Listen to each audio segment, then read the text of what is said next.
오늘 우리에게 주시는 하나님의 말씀입니다. 신약성경 요한 1서 4장 7절에서 12절까지의 말씀입니다. 사랑하는 자들아, 우리가 서로 사랑하자. 사랑은 하나님께 속한 것이니 사랑하는 자마다 하나님으로부터 나서 하나님을 알고 사랑하지 아니하는 자는 하나님을 알지 못하나니 이는 하나님은 사랑이심이라.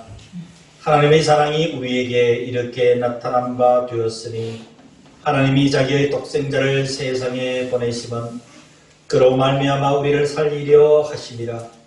사랑은 여기 있으니 우리가 하나님을 사랑한 것이 아니요 하나님이 우리를 사랑하사 우리 죄를 속하기 위하여 화목제물로 그 아들을 보내셨습니다. 사랑하는 자들아, 하나님이 이같이 우리를 사랑하셨은즉 우리도 서로 사랑하는 것이 마땅하도다. 어느 때나 하나님을 본 사람이 없으되 만일 우리가 서로 사랑하면 하나님이 우리 안에 거하시고 그의 사랑이 우리 안에 온전히 이루어지느니라. 아멘.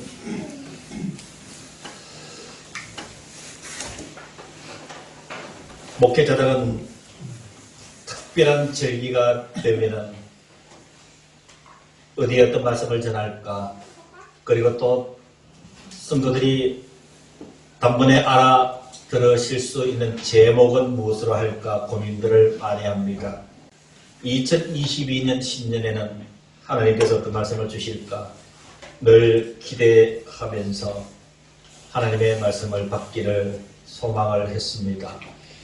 하나님께서 우리 사랑하는 대산교회 성도들에게 2022년을 시작하면서 주신 말씀의 제목은 사랑으로 시작합시다 라고 하는 말씀을 주셨습니다. 우리가 살다 보면은 여러 가지를 고민할 때가 많습니다. 어떻게 살아야 되나? 또 이런 문제는 어떻게 해결해야 되나? 여러 가지 우리가 고민해야 될 문제에 봉착할 때가 많다라는 것입니다. 그러나 여러분의 삶의 깊이를 조금 더 깊이 들어가 보면은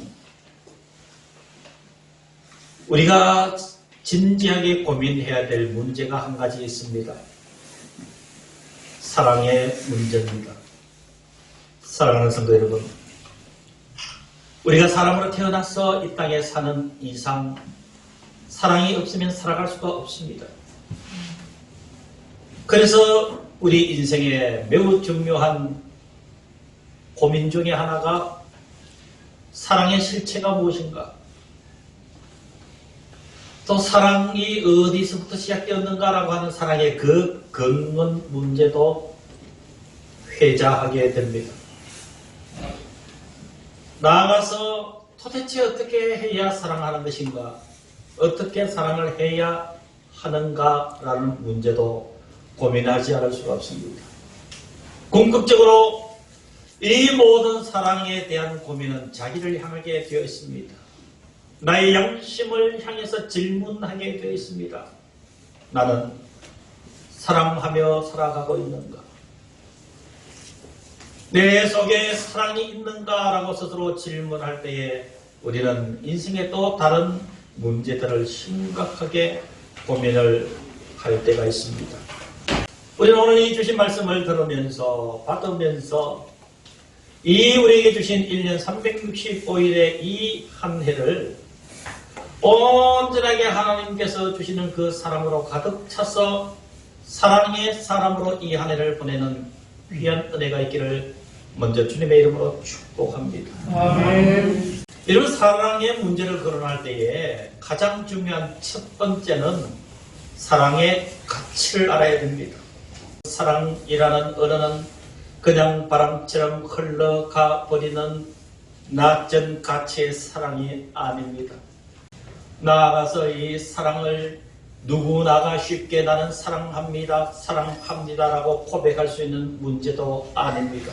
우리가 오늘 첫 번째로 사랑의 문제를 거론할 때 생각해 보아야 될 것은 사랑의 가치입니다. 오늘 이 성경을 보면은 이 사랑의 근원을 하나님에게 두고 있습니다.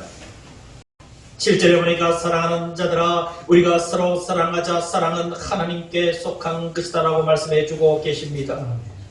8절에도 사랑하지 아니하는 자는 하나님을 알지 못하느니 이는 하나님은 사랑이라고 말씀해 주셨습니다. 모든 강에 근원이 있듯이 세상의 모든 이치에 근본 뿌리가 있듯이 우리가 이 땅에 살면서 사랑 얘기를 많이 하지만 그 사랑에도 분명한 뿌리가 있으니 그 사랑의 뿌리는 인간이 아니라 하나님이라는 사실입니다. 그 하나님의 사랑을 인간인 우리가 할 수 있도록 허락받았다는 사실이 여러분 귀하고 귀한 가치인 줄로 믿으시길 주의 이름으로 축원합니다. 창세기 1장 26절에 보면은 하나님께서 인간을 창조하실 때에 하나님의 형상으로 우리가 하나님의 형상으로 사람을 만들자 해서 여러분 하나님께서 창조하신 피조물 가운데 오직 유일한 인간만이 하나님은 당신의 형상을 따라 만드셨다고 얘기를 했습니다. 하나님의 형상의 핵심이 무엇이겠습니까? 이러면 하나님의 형상이라고 하는 표현의 개체는 그 속에 너무도 많은 것이 포함되어 있습니다. 인간이 상상할 수도 인간이 표현할 수도 없는 것이 하나님의 형상이라는 이 말씀 안에 들어있습니다. 그러나 이 하나님의 형상을 구태여 우리가 한마디로 표현한다면 사랑인 줄로 믿습니다. 하나님은 사랑이시기 때문에 하나님의 형상을 닮았다라고 하는 것은 바로 그 하나님의 사랑을 닮았다라는 이야기인 줄로 믿습니다. 하나님의 형상을 닮았다, 하나님의 형상으로 살아가는 것은 곧 사랑하며 사는 것인 줄로 믿으시기를 간절히 기원합니다. 이 가치를 알고 사랑을 거론할 때 그 사랑은 하나님께서 원하시고 하나님께서 인정하시는 사랑이 되는 줄로 믿습니다. 다시 본문으로 들어가겠습니다. 7절 말씀부터 다시 한 번 더 보시기를 바랍니다. 사랑하는 자들아 우리가 서로 사랑하자. 사랑은 하나님께 속한 것이니 사랑하는 자마다 하나님으로부터 나서 하나님을 알고 사랑하지 아니하는 자는 하나님을 알지 못하느니 이는 하나님은 사랑이심이라. 사랑의 가장 정점은 인류를 향해서 말씀하실 때에 하나님의 사랑의 가장 정점이 되는 것은 9절에 있습니다. 하나님의 사랑이 우리에게 이렇게 나타난 바 되었으니 하나님이 자기의 독생자를 세상에 보내시면 그로 말미암아 우리를 살리려 하심이라고 말씀해 주고 있습니다. 우리가 늘 생각하는 죄의 십자가는 우리의 구원을 상징을 합니다. 우리 예수 그리스도의 십자가는 피를 상징을 합니다. 우리 예수 그리스도의 십자가는 생명을 상징합니다. 그 십자가에 달리신 예수 그리스도를 바라고 그 예수를 나의 구주로 믿을 때에 저와 여러분들은 구원을 받고 영생을 누리게 됩니다. 그 십자가의 은혜로 주시는 것이 여러분 하나님의 사랑이라는 사실입니다. 10절에 보니까 사랑은 여기 있으니 우리가 하나님을 사랑한 것이 아니라고 말씀을 해 주십니다.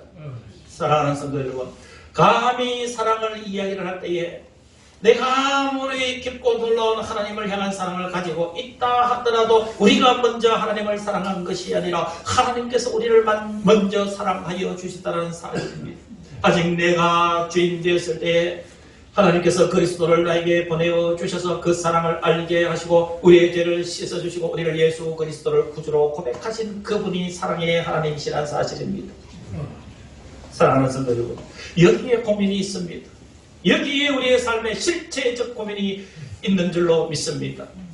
사랑하며 살아라고 하고 하나님께서 우리를 먼저 사랑하신 것도 알고 예수 그리스도의 십자가의 사랑으로 인하여서 사랑이 우리에게 전달되었다는 것도 잘 아는데 우리의 인생의 고민이 무엇이냐면 그것을 알면서도 사랑이 잘 되지 않을 때가 있습니다. 여기에 우리 인생의 문제가 되고 우리의 고민의 문제가 여러분 표출되는 줄로 믿습니다.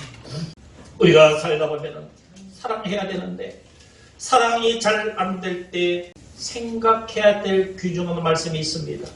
10절 말씀을 다시 보시기를 바랍니다. 사랑은 여기 있으니 우리가 하나님을 사랑한 것이 아니요 하나님이 우리를 사랑하사 우리 죄를 속하기 위하여 화목제물로 그 아들을 보내셨습니다. 사랑하는 성도 여러분, 원리는 이렇습니다. 예수님이 말씀하시기를 내 원수도 사랑하라고 그랬습니다. 내 이웃을 내 몸과 같이 사랑하라고 했습니다. 이 말씀을 들을 때 여러분 우리가 논리적으로는 이해가 됩니다. 하나님께서 원수도 사랑하라고 하시는구나, 사랑하며 살아라고 하시는구나. 고개를 끄덕끄덕 하면서도 사랑하기 어려운 상황에 도달했을 때는 고민하게 된다는 사실입니다. 여러분 이 고민을 어떻게 넘어갈 수 있느냐? 그 사랑의 원리는 이렇습니다. 하나님을 믿지 않는 사람과 하나님을 믿는 사람의 사랑의 방법은 확연히 다르다는 것을 이해를 해야 됩니다.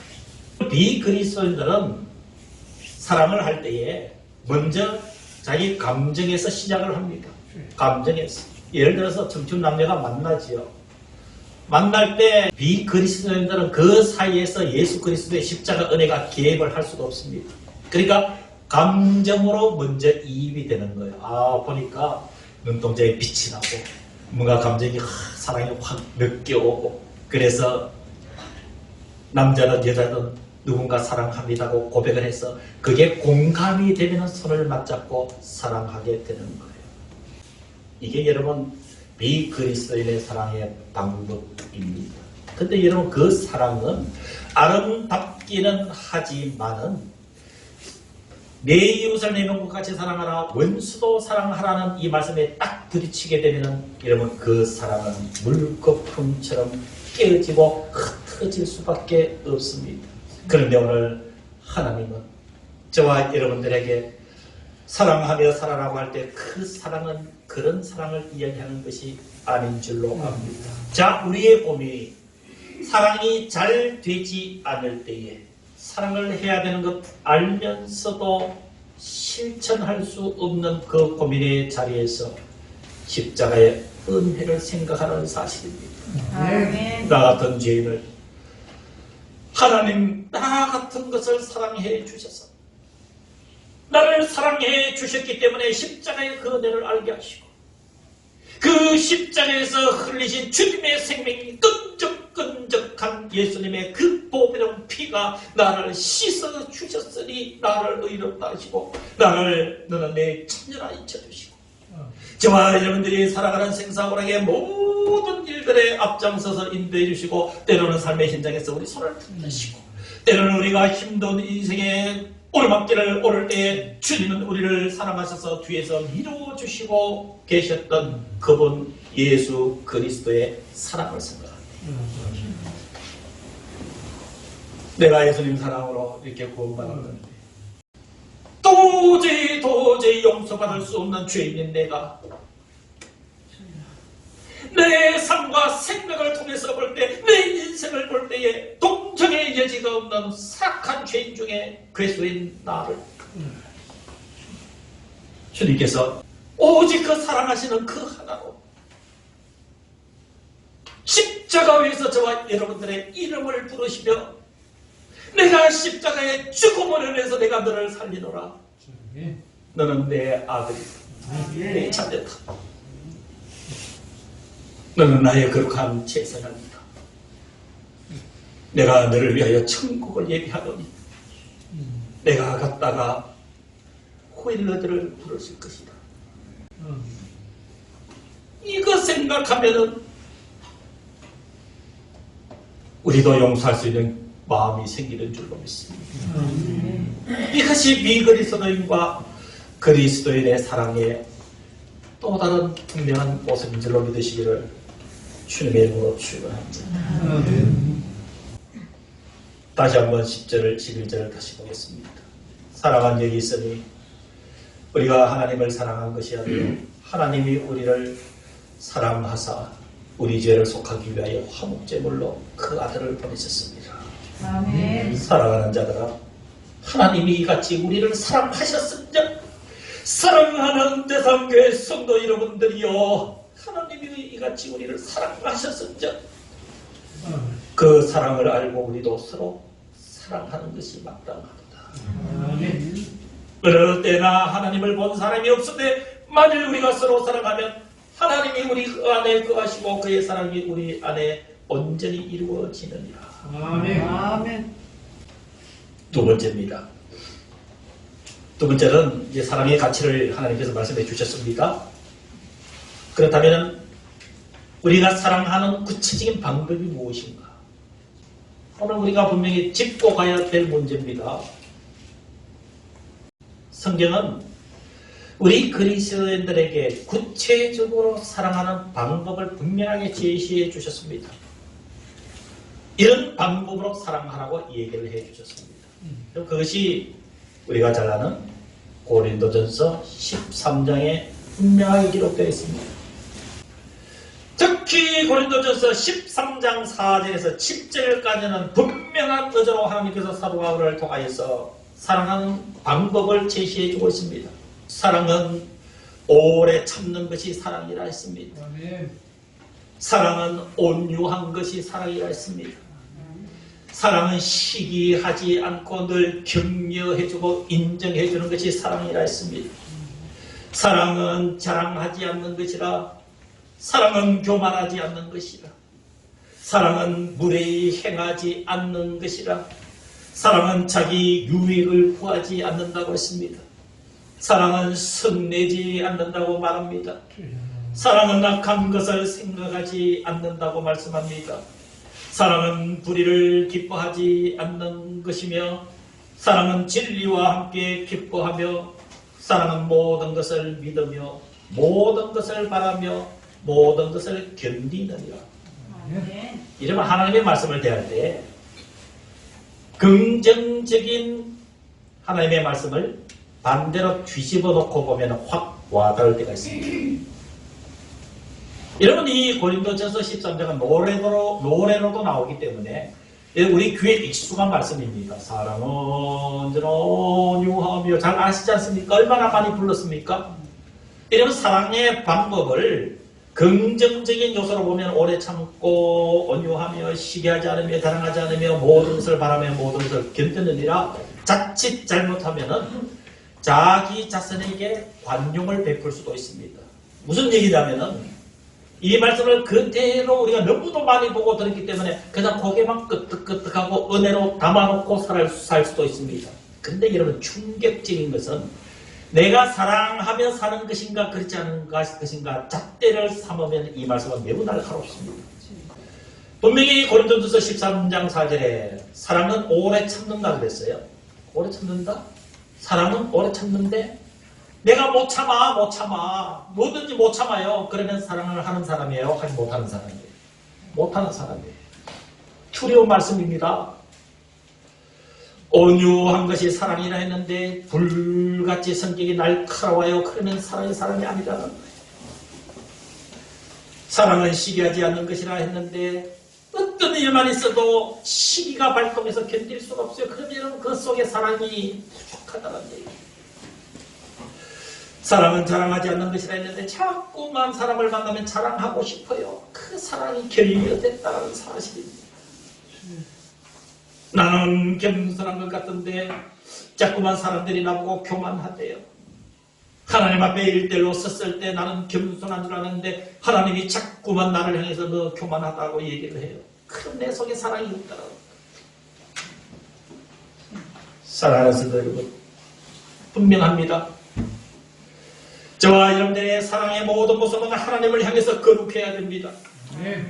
하나님을 향해서 구분된 삶의 모습을 보여드릴 때 그것이 하나님을 사랑하는 것인 줄로 믿습니다. 세상의 사람들과 모습과 똑같으면 다시 얘기해서 주님이 보실 때에 세상 사람들과 구분이 되지 않는다면 여러분 내 속에 사랑이 부족한 것인 줄로 믿습니다. 하나님을 향한 사랑은 거룩함입니다. 하나님을 사랑하는 것은 순종으로 나타납니다. 하나님을 기뻐할 때 여러분 하나님을 사랑하는 것인 줄로 믿습니다. 하나님께서 이 사랑의 문제를 거론할 때에 하나님만을 사랑하고 하라고 말씀을 하지 않습니다. 일어나 하나님을 사랑하고 내 이웃을 내 몸과 같이 사랑하라고 하는 수평적 관계도 분명히 설정해 주셨습니다. 사랑하는 우리 모든 성도 여러분들, 좌우 앞뒤로 앉으신, 그리고 이 교회 밖에만 나가면 함께 대하는 우리 이웃들을 향해서 우리의 사랑의 모습은 어떠해야 되는가? 오늘 성경 말씀을 전체를 정리하면 이웃 간의 사랑의 핵심은 이해하는 것입니다. 기쁜 일이나 슬픈 일이나 있을 때 공감하는 것입니다. 그리고 내 것을 베풀어 주는 것인 줄로 믿습니다. 이것이 여러분 사랑의 시작임을 우리는 기억해야 되는 줄로 믿습니다. 마지막 세 번째로, 그러면 이 사랑의 가치를 알고 하나님께서 사랑의 방법도 가르쳐 주셨습니다. 그렇습니다. 그것을 알고 있는 우리가 삶의 현장에서 사랑을 실천하며 살아갔을 때에 여러분 그 보상이 무엇이겠습니까? 그 결과가 무엇이겠습니까? 15절에 먼저 두 가지를 얘기를 하는데, 15절에 누구든지 예수를 하나님의 아들이라 시인하면 하나님이 그의 안에 거하시고 그도 하나님 안에 거하시느니라. 예수를 하나님의 아들이라고 시인하면 하나님께서 우리 안에 거하신다. 여러분 그 매개체가 사랑이라는 사실입니다. 하나님을 사랑하고 이웃을 사랑하는 마음이 없으면 예수를 하나님의 아들이라 시인할 수가 없습니다. 하나님을 사랑하지 못하고 예수를 사랑하지 못하는데 어떻게 예수를 하나님의 아들이라고 이러면 시인할 수가 있겠습니까? 우리가 예수를 하나님의 아들이라고 시인하는 거기서부터 이미 우리의 사랑의 고백은 시작된 줄로 믿습니다. 그러면 저와 여러분들이 하나님의 아들이 되고 내가 하나님 안에, 하나님이 내 안에 거하셔서 저와 여러분들이 사랑의 공동체로 하나가 되는 줄로 믿습니다. 그리고 두 번째, 사랑을 하게 되면 담대함을 얻게 되고, 여러분 그 사랑은 두려움을 물리친다고 말씀을 해주고 있습니다. 17절 18절을 보시기를 바랍니다. 이로써 사랑이 우리에게 온전히 이루어진 것은 우리로 심판날에 담대함을 가지게 하려 함이니, 18절에도 보니까 사랑 안에 두려움이 없고 온전한 사랑이 두려움을 내쫓나니 두려움에는 형벌이 있음이라. 두려워하는 자는 사랑 안에서 온전히 이루지 못하였느니라. 여러분 여기서 키워드가 되는 중요한 핵심의 단어는 두려움입니다. 사랑하는 성도 여러분, 여러분들의 내면을 한번 날카롭게 바라보시기를 바랍니다. 우리의 내면에는 여러분 평안함만 있습니까? 분명히 장담하건대 우리 속에는 알 수 없는 두려움, 그리고 분명히 두려움의 대상이 되는 것들이 같이 상존하고 있는 줄로 믿습니다. 내 속에 여러분 모든 사람들은 다 두려움의 근거들을 가지고 있습니다. 때로는 그 두려움의 근거를 모릅니다. 막연히 두려운 것도 있습니다. 그리고 분명하게 이 문제에 대한 결과가 두려움을 줄 것이라는 상상 속에서 부인할 수 없는 두려움도 우리 속에 있습니다. 여러분 그 어떤 두려움이라도 사랑이 그 두려움을 쫓아낸다라고 말씀을 해주고 있습니다. 여러분 이런 사실을 말씀해 주고 계시는데 우리가 사랑하지 않고 살아갈 이유가 없는 줄로 믿습니다. 사랑하는 성도 여러분, 두려움은 시장기처럼 시도 때도 없이 우리의 삶 속에 밀려와서 내 삶의 중심에 또아리를 틀고 때로는 우리의 인생을 불안하게 만들기도 합니다. 두려움이라는 것은 삶의 무게가 우리를 두려움을 줄 수도 있습니다. 걱정거리와 걱정거리, 염려가 뭉쳐서 우리에게 두려움으로 다가오기도 합니다.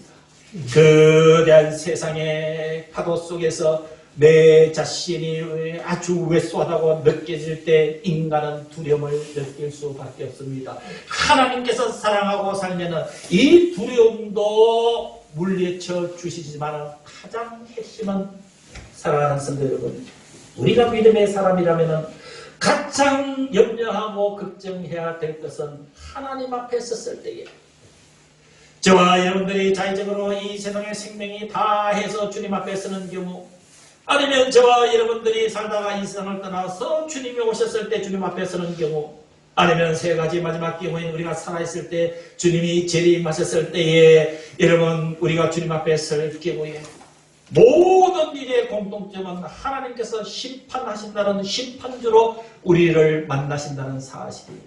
심판주로 우리를 만나실 때에 여러분 하나님을 믿는 사람이든 하나님을 믿지 않는 사람이든 겪을 수 있는 심리 상태는 두려움인 줄로 믿습니다. 여러분 주님 만날 때 겪는 그 두려움을 세상이 주는 두려움과 비교할 수 있겠습니까? 세상의 염려와 근심으로 인해서 억눌린 그 두려움과 비교할 수 있습니까? 그렇지 않습니다. 주님을 만날 때 그 두려움은 절대적 두려움이요, 이 두려움 문제를 주님께서 관용을 베풀어 주지 아니하시면 해결될 수 없는 그 두려움이 여러분 주님을 만날 때 그 두려움인 줄로 믿습니다. 오늘 성경은 17절에서 18절은 바로 그 주님 재림 때, 주님 만났을 때 심판의 주 앞에서 벌벌 떨어야 되는 우리의 두려움을 이야기합니다. 사랑하는 성도 여러분, 저와 여러분들이 사랑의 가치를 알고 사랑의 방법을 알고 진실로 여러분 사랑하며 살아갈 때에 그 사랑이 주님 앞에 섰을 때 그 두려움을 쫓아내 주신다는 은혜를 드리게 되는 줄로 믿습니다. 오늘의 말씀의 결론입니다. 20절과 21절을 마음에 새기면서 우리 이 한 해를 살아갑시다. 누구든지 하나님을 사랑하노라 하고 그 형제를 미워하면 이는 거짓말하는 자니 보는 바 그 형제를 사랑하지 아니하는 자는 보지 못하는 바 하나님을 사랑할 수 없느니라. 우리가 이 계명을 주께 받았나니 하나님을 사랑하는 자는 또한 그 형제를 사랑할지니라. 분명히 여러분들에게 간곡히 부탁을 드립니다. 오늘 집에 돌아가셨어. 오늘 이 주일 날이 저물기 전에 20절과 21절을 가지고 여러분 한번 고민해 보시기를 바랍니다. 다시 읽어드립니다. 누구든지 하나님을 사랑하노라 하고 그 형제를 미워하면 이는 거짓말하는 자니 보는 바 그 형제를 사랑하지 아니하는 자는 보지 못하는 바 하나님을 사랑할 수 없느니라. 우리가 이 계명을 주께 받았나니 사랑하는 자는 또한 그 형제를 사랑할지니라. 하나님의 말씀을 한 군데 읽어드리며 말씀을 마무리하고자 합니다. 고린도전서 13장 1절에서 3절 말씀을 여러분 꼭 집에 가셔서 20절과 21절을 이어서 한번 묵상해 보시면서 하나님의 음성을 들으시기를 바랍니다. 고린도전서 13장 1절에서 3절을 읽어드리겠습니다. 내가 사람의 방언과 선사의 말을 할지라도 사람이 없으면 소리나는 구리와 꽹과리가 되고 내가 예언하는 능력이 있어 모든 비밀과 모든 지식을 알고 또 산을 옮길 만한 모든 믿음이 있을지라도 사랑이 없으면 내가 아무것도 아니요 내가 내게 있는 모든 것으로 구제하고 또 내 몸을 불사르게 내줄지라도 사랑이 없으면 내게 아무 유익이 없느니라. 고린도전서 13장 13절에 주님은 이렇게 결론 내립니다. 그런즉 믿음, 소망, 사랑 이 세 가지는 항상 있을 것인데 그 중에 제1은 사랑이라. 사랑하는 성도 여러분, 이렇게 2022년의 새해가 밝았습니다. 바로 이 사랑으로 이 해를 살게 하옵소서. 우리의 기도 제목 되시기를 주님의 이름으로 기원합니다. 기도하겠습니다. 이제는 우리 주 예수 그리스도의 은혜와 우리의 개인의 삶과 역사를 권능으로 주관하시는 하나님 아버지의 거룩하심과 우리의 삶과 교회를 세밀하게 이끌어가시는 성령 하나님의 인도하심이 2022년 1월 첫 주일 예배를 드린 사랑하는 성도들 그리고 우리와 함께하지 못한 사랑하는 모든 성도들의 머리 위에 이들의 심령과 이들의 영혼과 이들의 생명과 이들의 소중한 하루하루 위에 주님의 몸된 이 교회 위에 이제부터 영원까지 함께 하시기를 간절히 축원하옵나이다. 아멘.